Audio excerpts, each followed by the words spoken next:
Hola, mi nombre es Miguel y voy a presentar la prueba de Plexi de Ciencias Naturales.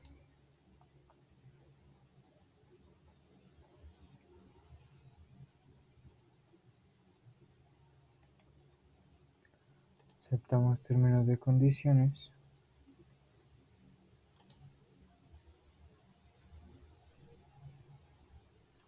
Y primero vamos a hacer una prueba de error, marcando al azar en todas las preguntas.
Ok, luego de hacer esta prueba, vamos a empezar con nuestra prueba real.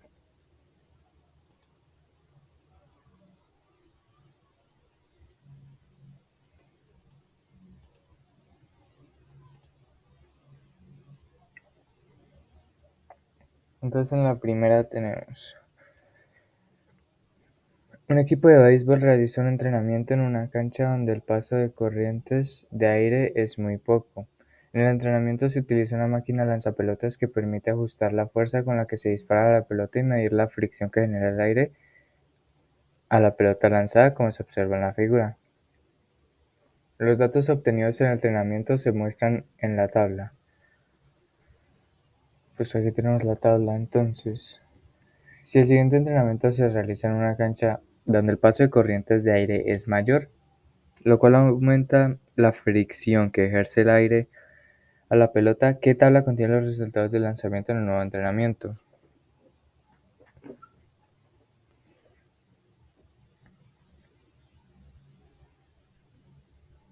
Mm,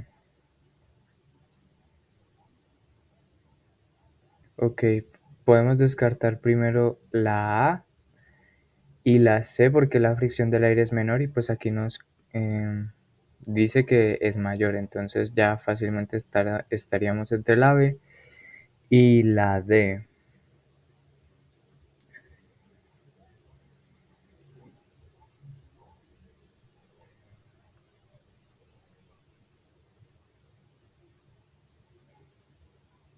Mm,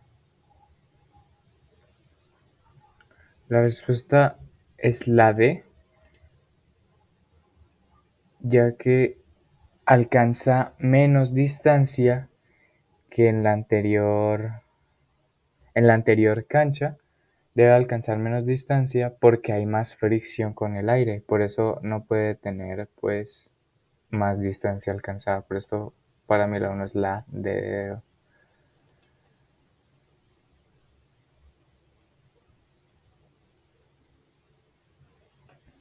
Pregunta 2. Un golfista golpea una pelota y esta rueda desde el punto X hasta el punto Z,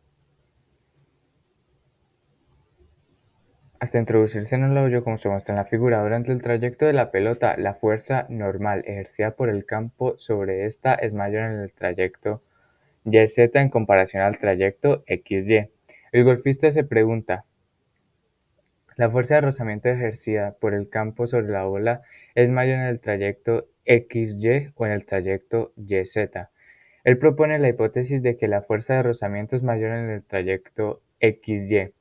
Al finalizar el partido de golf, él consulta en internet que la fuerza de rozamiento que actúa sobre un objeto debido a una superficie es proporcional a la fuerza normal ejercida por la superficie. La hipótesis del golfista es compatible con el fenómeno y la información encontrada en Internet.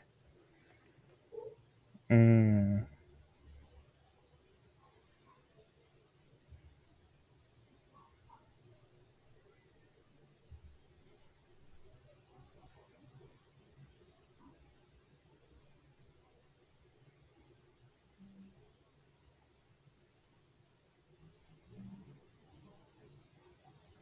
para mí la respuesta es B. No, porque la fuerza normal es mayor en este trayecto, y es Z. De acuerdo con la nueva información, de acuerdo con la nueva información, a mayor fuerza normal, que es la que se ejerce pues, en este sentido, hacia allá, por una superficie, mayor será pues la fuerza de rozamiento. Y pues esta parte pues es cierta, nos lo dicen acá en el texto, en la parte que nos dice... mm, la fuerza de rozamiento que actúa sobre un objeto debido a una superficie es proporcional a la fuerza normal ejercida por la superficie. Y la fuerza normal disminuye a medida que aumenta la inclinación. Pues este trayecto como no está inclinado, por eso aquí la fuerza normal es mayor.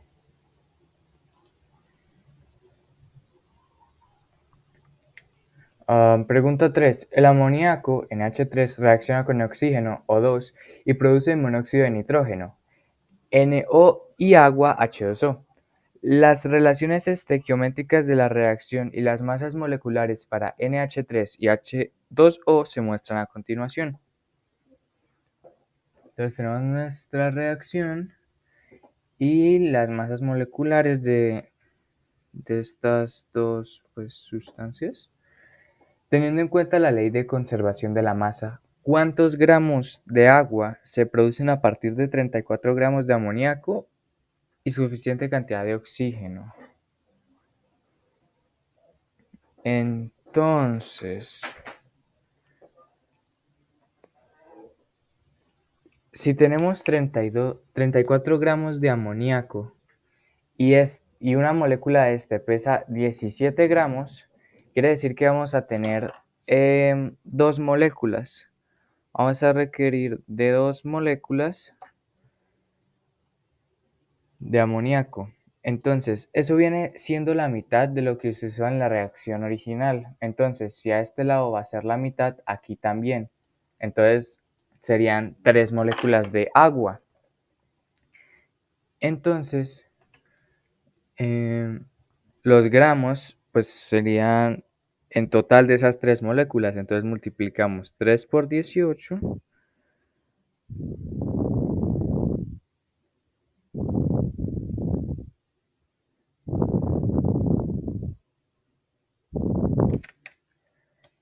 Y eso nos da 54 gramos.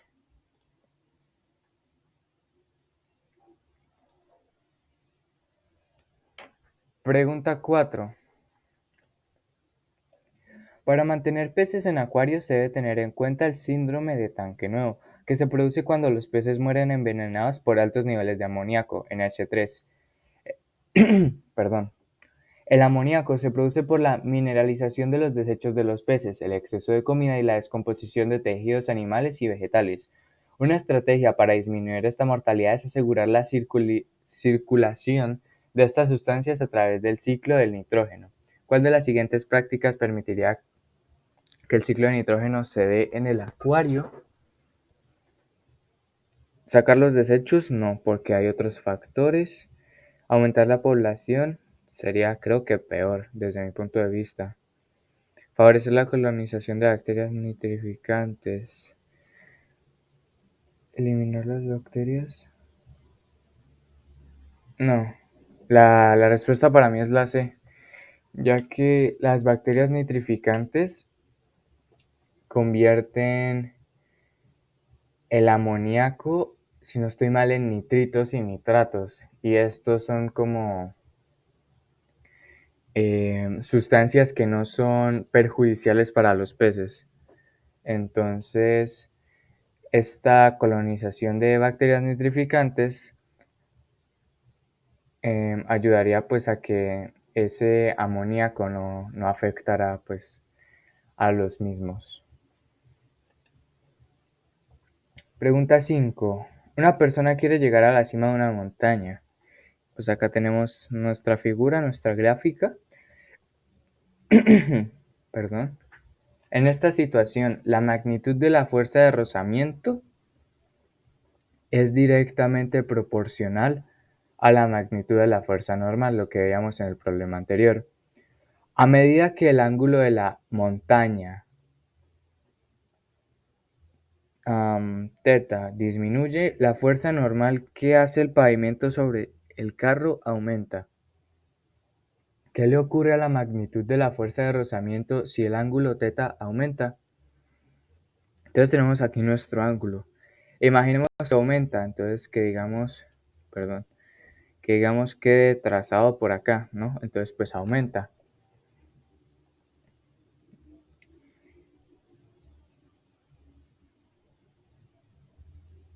Entonces, si hay más inclinación,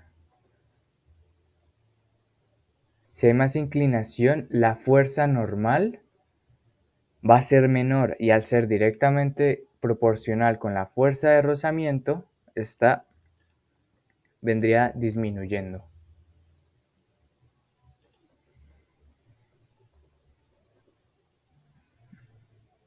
Pregunta 6.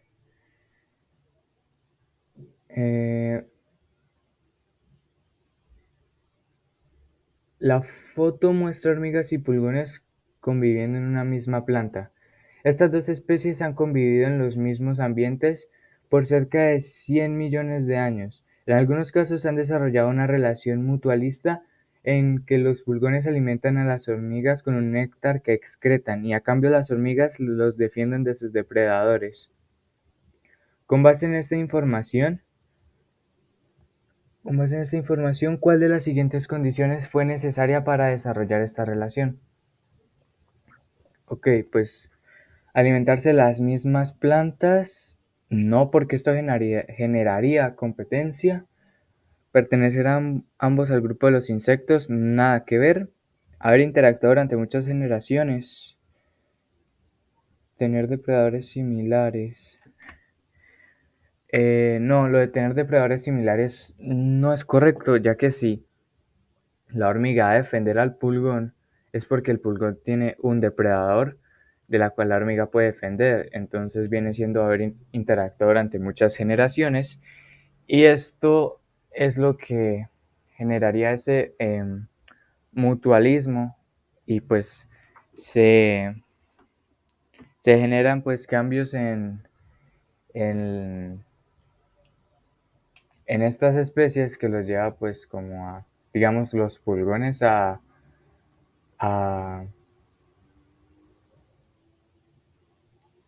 generar un néctar que les sirva de alimento a las hormigas y pues que les permita a las hormigas defenderlos.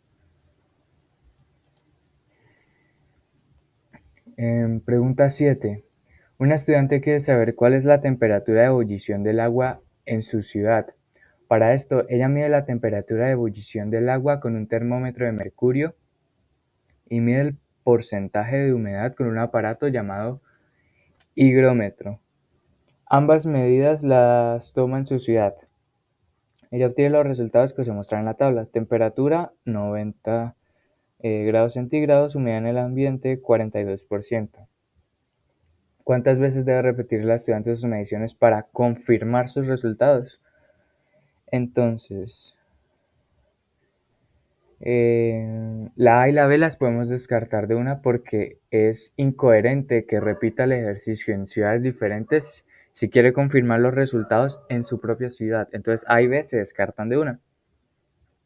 Y tenemos por ahora C y D en la misma, 5 veces en la misma ciudad, pero la diferencia es que una nos dice con distintos higrómetros y la otra con los mismos instrumentos, o sea, con con el mismo termómetro y el mismo higrómetro. Para mí la respuesta es la D, ya que si se usan los mismos instrumentos, ella podría pues calcular el margen de error en los datos.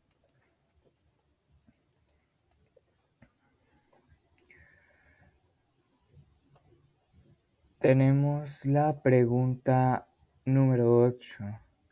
Un grupo de investigadores quiere calcular la cantidad de masa de MgCl2 que se obtiene al realizar la siguiente reacción. Tenemos,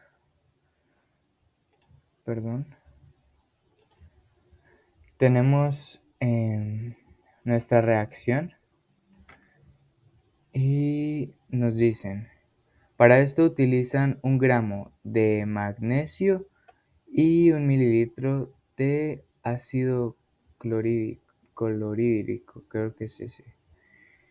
Manteniendo la temperatura de 45 grados centígrados para finalmente pesar el MgCl2 obtenido al final de la reacción. De acuerdo con la información anterior, ¿cómo debe repetir el grupo de investigadores sus mediciones para estar más seguro de la medición de la masa de MgCl2? Entonces, básicamente es como el ejercicio anterior, es una confirmación en un experimento.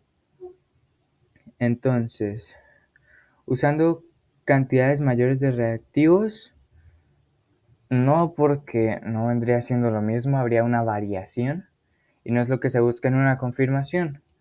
Usando las mismas cantidades de reactivos a una temperatura de 25 grados, para mí no es la respuesta porque la temperatura es distinta, lo mismo que en la anterior, hay una variación. Usando las mismas cantidades de reactivos a una temperatura de 45 grados. Tienen la misma temperatura y serían las mismas cantidades. Para mí esta es la respuesta que dice la siguiente, usando un metal diferente. No, esta pues sería una variación mucho más grande. La respuesta es la C. Pregunta 9. El transporte celular es el intercambio de sustancias entre el interior celular y el exterior celular, a través de la membrana celular. En la tabla se describen algunos procesos de transporte. Difusión simple. Las sustancias pasan a través de la membrana celular sin la ayuda de ningún transportador. Exocitosis. Expulsión de sustancias desde el interior de la célula hasta el exterior de esta. Canales de transporte. Las sustancias atraviesan la membrana por canales proteicos de transporte. Difusión facilitada. Las sustancias atraviesan la membrana celular por la acción de proteínas que la transportan. La figura muestra la sustancia atravesando la membrana celular. Entonces tenemos esta figura. Nos dicen, con base en la información anterior, qué tipo de transporte celular se presenta en la figura. Entonces aquí están los 4 que nos mostraron acá. Entonces tenemos el interior de la célula y el exterior y vemos cómo las sustancias poco a poco se abren camino entre la membrana y salen. Entonces la difusión simple pasa a través de la membrana celular sin la ayuda de ningún transportador. Aquí se ayudan. Exocitosis. Expulsión de sustancias desde el interior de las células al exterior de esta. Exocitosis por ahora para mí es la respuesta. Se expulsa sustancias. Canales de transporte. No hay canal proteico. Tampoco hay proteínas que las transportan. Es la exocitosis porque las sustancias son expulsadas hacia el exterior de la célula. Pregunta 10. La sublimación es un proceso durante el cual un sólido pasa al estado gaseoso directamente sin pasar por el estado líquido. A continuación se muestra un elemento en estado sólido, en estado gaseoso y algunas de sus propiedades. Entonces, teniendo en cuenta la información anterior, ¿qué propiedad física o química del elemento cambia la sublimación? Entonces tenemos densidad. La densidad cambia. Olor sigue siendo el mismo, pues es inoloro. El color, el mismo, gris oscuro. El volumen ni se menciona. Entonces la respuesta es la densidad, porque es la que se ve que varía a la hora de cambiar de estado. La siguiente es la configuración electrónica de un átomo de flúor neutro. De acuerdo con la configuración electrónica, es correcto afirmar que la estructura del átomo de flúor se compone de... Bueno, entonces sabemos que estos exponentes al lado de la letra en la configuración electrónica, este exponente chiquito representa los electrones. Entonces básicamente sería sumarlo de toda la configuración, que vendría siendo lo que es el elemento. Entonces sería 2 más 2, 4 más 5, 9. Esta viene siendo la respuesta correcta. 9 electrones. Perfecto. Pregunta 12. Un grupo de científicos quiere estudiar un efecto del consumo de semillas de café en el desplazamiento de las ardillas por un bosque. Para ello se capturarán 10 ardillas, de las cuales 5 se alimentarán con semillas de café y las otras 5, perdón, con alimentos sin café. A cada ardilla se le colocará un rastreador y se registrará su desplazamiento en el bosque durante 72 horas. Sin embargo, un reciente estudio muestra que los mayores desplazamientos se observan en ardillas que no alcanzan su edad reproductiva, y que las ardillas adultas son territoriales y no se mueven más de 5 metros a la redonda. Basados en la nueva información, ¿cómo deben modificar los científicos su experimento para determinar adecuadamente el efecto de las semillas de café?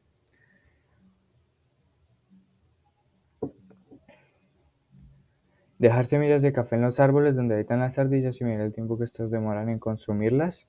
El tiempo de consumo no es nada que les interese en el experimento en este caso. Colocar semilla en la base de 10 troncos y medir la longitud que recorren las ardillas en los troncos. Cada día se le colocará un rastreador y su desplazamiento.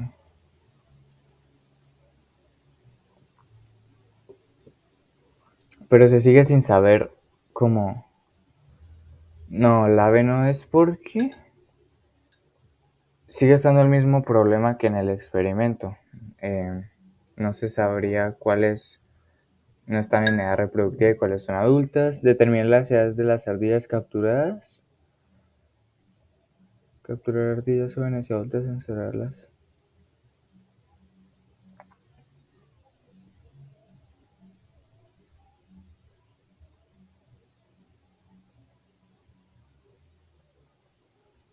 Para mí esta es la respuesta, la C. Determinar las edades de las ardillas capturadas e incluir el mismo número de ardillas de diferentes edades. Esto para ver cada grupo clasificado por edades, cómo se manifiesta con pues el alimento con café y lo que quiere buscar el experimento.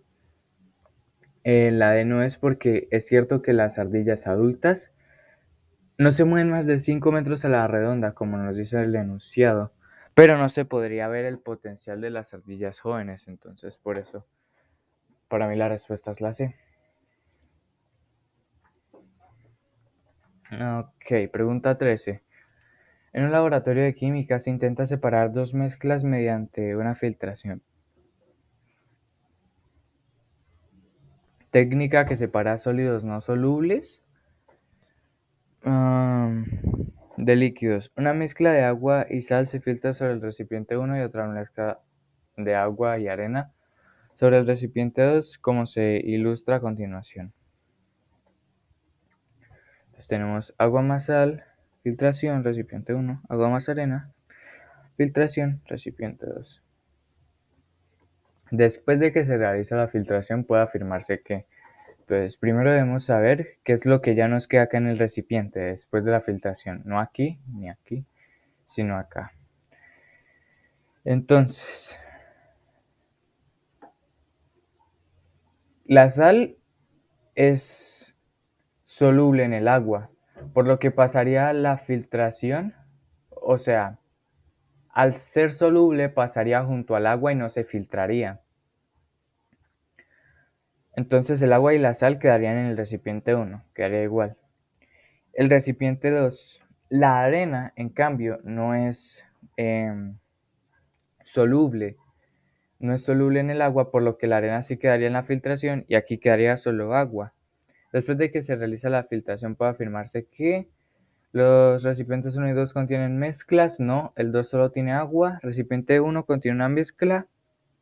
Agua y sal, sí, y el 2 una sustancia pura, el agua. Por ahora esta es la respuesta. Recipiente uno y 2 contienen sustancias puras, el uno no, solo tiene, perdón, el uno no, porque tiene agua y sal, es una mezcla.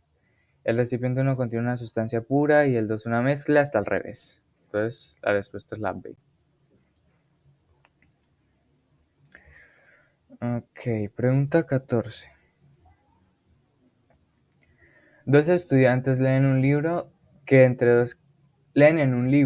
dos cargas de signos diferentes existe una fuerza de atracción y que entre cargas del mismo signo existe una fuerza de repulsión. Ellos dibujan tres cargas. La primera negativa, la segunda positiva y la tercera X con carga desconocida. Las cargas están separadas como se muestra en la figura. Si la carga X es positiva, ¿cuál es la dirección de la fuerza de la carga X debido a las cargas uno y 2? Entonces, si esto es positivo y se atraen los signos opuestos, iría hacia el 1, hacia acá. Entonces, ¿cuál es la dirección? Pues acá, hacia la izquierda, ¿no? Pues hacia abajo no hay nada que la atraiga, o algo de acá que la repele, hacia arriba pues lo mismo, nada. No, hacia arriba ni abajo. Y pues hacia la derecha, lo que hace es una fuerza de repulsión, entonces no va a venir hacia la derecha. Por eso la respuesta es la D. Pregunta 15. Cuando un objeto se sumerge en un líquido, actúan dos fuerzas sobre este: la fuerza de empuje que el líquido ejerce sobre el objeto y el peso del objeto.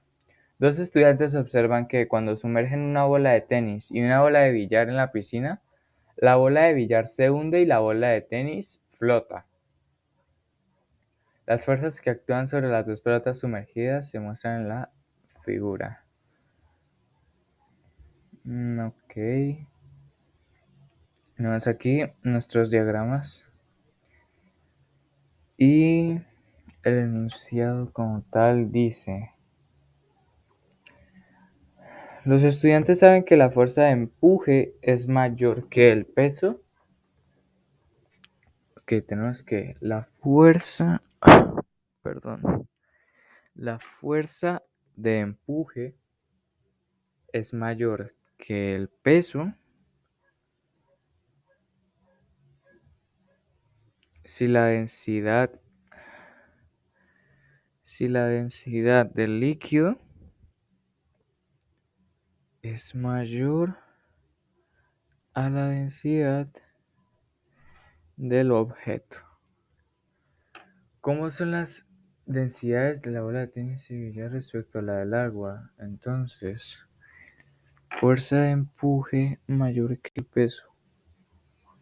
Entonces, la fuerza de empuje es mayor que el peso en la de tenis. Entonces, la fuerza de empuje, sí, se ve que es mayor de peso en la de tenis. Entonces, en la de tenis, en la pelota de tenis, si la fuerza de empuje es mayor que el peso, la densidad del líquido es mayor que la del objeto. Entonces aquí la densidad del líquido es mayor que la de la pelota. Por otro lado, aquí no se cumple esta condición. Entonces aquí pues la densidad del objeto sí es mayor. Entonces, igual es... Acá pues no, la densidad no es igual. La densidad de la bola de billar es mayor que la del agua. Sí, y la densidad de la bola de tenis es menor que la del agua. También, porque pues, a ver, la del agua es mayor, pues está dicho en otras palabras. Menor es que la densidad del agua, no. O sea, solo la de tenis, no ambas. La densidad de la bola de billar es menor que la del agua. No, y la densidad de bola de tenis es mayor que la del agua. No, tampoco, está al revés. Entonces viene siendo esta. La densidad de la bola de tenis es menor que la del agua. Pues como la fuerza de empuje es mayor que el peso, esta va a ser menor que o sea, la densidad de esto, de la pelota, es menor que la densidad del líquido. Y pues la misma ley juega acá, entonces como el peso, como la fuerza de empuje no es mayor al peso, Esto quiere decir que la densidad de esta pelota o bola de billar es mayor que la densidad del líquido. A ver, pregunta 16. En un experimento se lanza un bloque de madera varias veces a través de una superficie con fricción, la cual al final tiene un resorte. En todos los casos, la velocidad inicial del bloque es la misma. La velocidad promedio con la que llega el bloque al resorte y la distancia que se alcanza a comprimir el resorte se muestra en la tabla. Entonces, esta es la velocidad y esto es lo que se comprime el resorte. Teniendo en cuenta la información anterior, ¿cuál de los siguientes será un posible resultado del experimento si la superficie se empapa con agua y jabón para disminuir la fricción? Entonces, si hay menos fricción, sabemos que la velocidad de llegada será mayor. Entonces, ya podemos descartar estas dos porque viene siendo menor. Estamos entre estas. Y esta vendría siendo la compresión del resorte. Esos son los metros que se... Sí, esta es la distancia que se alcanza a comprimir. Entonces, si llega con más velocidad... se me ha descargado el computador, perdón.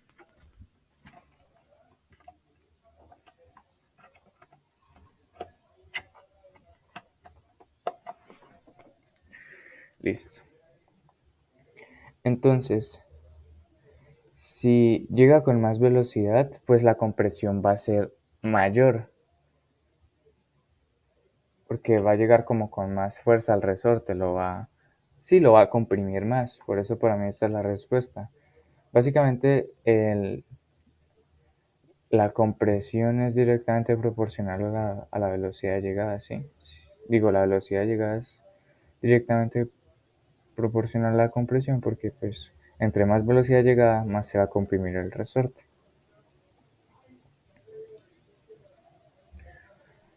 Pregunta 17. La coevolución ocurre cuando dos o más especies se encuentran estrechamente relacionadas, lo que provoca la generación de cambios evolutivos en paralelo. En otras palabras, un cambio evolutivo en una de las especies involucradas influye para provocar un cambio evolutivo en la otra especie y viceversa. Las interacciones que con más frecuencia dan origen a la coevolución son el mutualismo, interacción ecológica en la que las dos especies se benefician, la depredación, cazador-presa. Las figuras 1, 2, 3 y 4 muestran diferentes relaciones entre algunas especies en la naturaleza. Entonces tenemos insecto, polinizador y flor, oso polar y pardo, ambos carnívoros, rinoceronte y hipopótamo, ambos herbívoros, y líquen, asociación entre hongo y alga. De las parejas anteriores de especies, ¿cuáles podrían ser casos de coevolución? Entonces, puede ser mutualismo, depredación. Depredación no vemos en ninguna, entonces básicamente nos quedaría mutualismo. Insecto, polinizador y flor, este es un mutualismo, porque el insecto se alimenta y la flor se reproduce. La 2 no es nada porque pues son osos simplemente en una misma foto, pero pues son hábitats totalmente distintos, ninguno tiene que ver con el otro. Rinoceronte y hipopótamo, ambos herbívoros. Esto podría ser más una relación de competencia, entonces no tiene que ver con la coevolución. Y la figura 4, líquen, asociación entre hongo y alga, pues acá nos los dice todo, es una asociación entre estas dos especies. Entonces sería 1 y 4 la respuesta.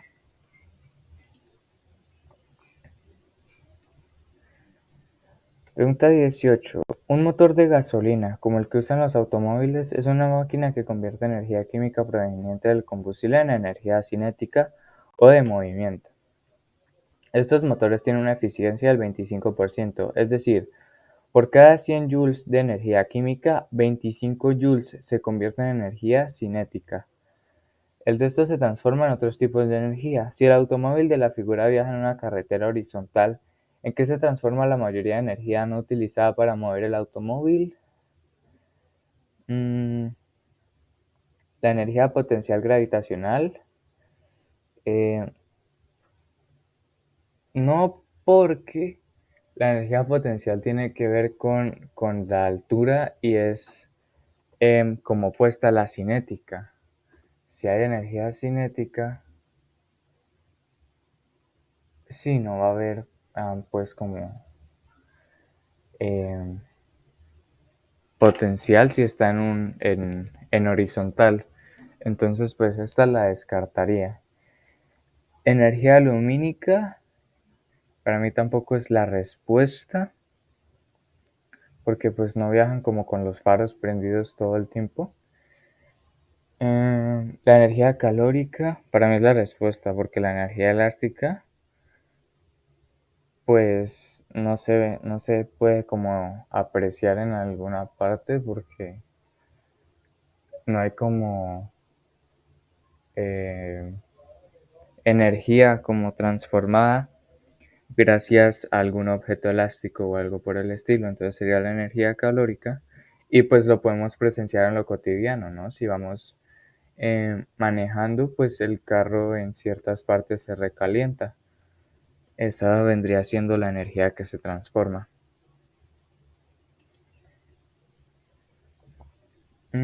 Pregunta 19. Un estudiante ubica varios objetos sobre una mesa como se muestra en la siguiente figura. Objeto 1, objeto 2, objeto 3 y objeto 4. Posteriormente, el estudiante mide la presión que ejerce cada objeto sobre la mesa y construye la siguiente tabla. Acá están los pesos, el área de contacto con la mesa y la presión en pascales, si no estoy mal. Teniendo en cuenta estas mediciones, ¿cuál de las siguientes tendencias es correcta? Mm,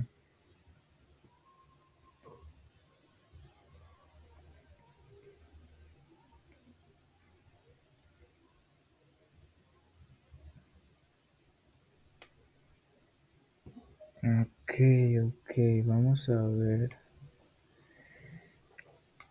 Pues sin mirar esto se sabe que la presión, o sea, va a haber más presión entre menos área de contacto.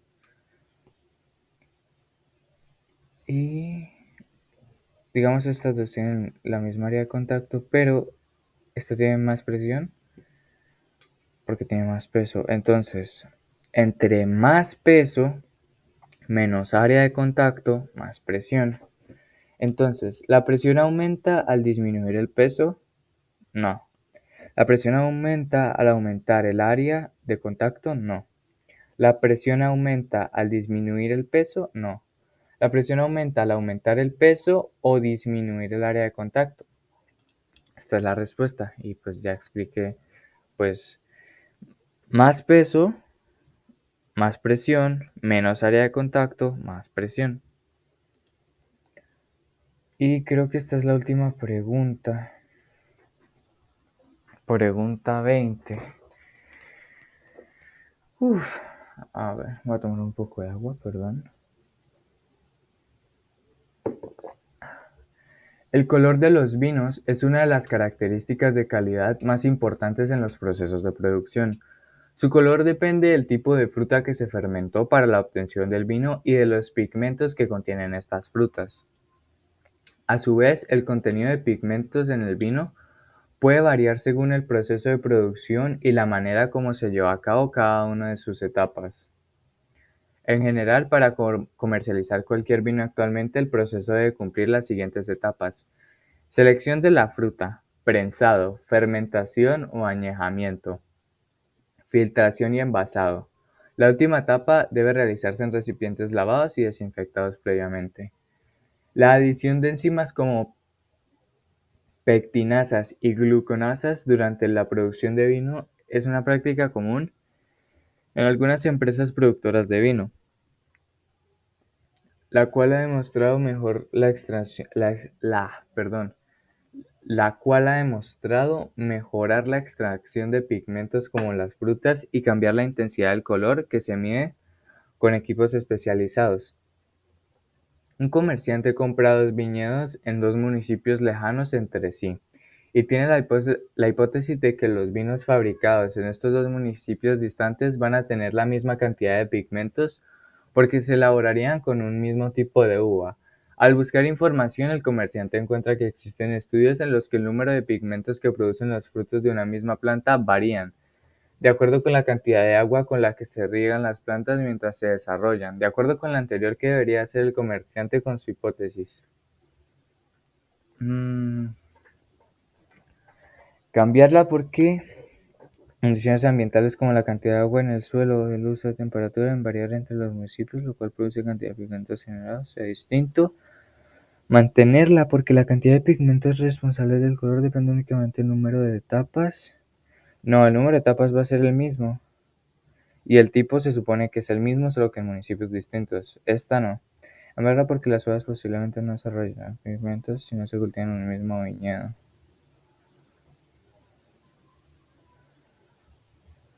Sí los van a desarrollar, solo que pueden variar dependiendo de su viñedo.